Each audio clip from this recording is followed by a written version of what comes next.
Apa yang pasti, tiada jalan pintas untuk keselamatan. Mengambil iktibar daripada beberapa kejadian tanah runtuh atau runtuhan bangunan seperti Highland Towers, Bukit Antarabangsa dan yang terbaru di Batu 14 Hulu Langat, setiap daripada kita perlu mengetahui cara pengurusan mengatasi risiko bencana seumpamanya.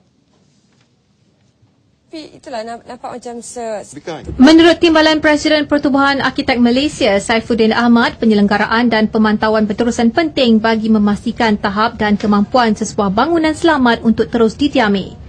Pihak penguasa atau pihak pemaju perlu melalui jurutera perunding mengadakan, bagaimana saya kata soil investigation. From the soil investigation itself, daripada resultnya akan menentukan sama ada bangunan itu terpulang, berapa tingkat bangunan itu, sama ada cerucuk piling perlu diadakan untuk mengukuhkan bangunan tersebut. But itu hanya bangunannya, tapi persekitarannya sama ada retaining wall perlu ditentukan, dan saiz penahanannya dan juga keperluan penyelenggaraan.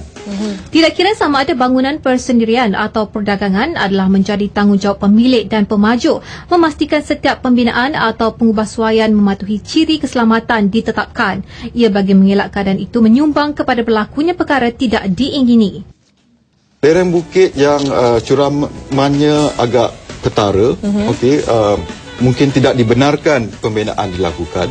Kalau pembinaan hendak dilakukan dan dibenarkan, ada ciri-ciri keselamatan yang perlu diadakan sebagaimana retaining wall dan sebagainya.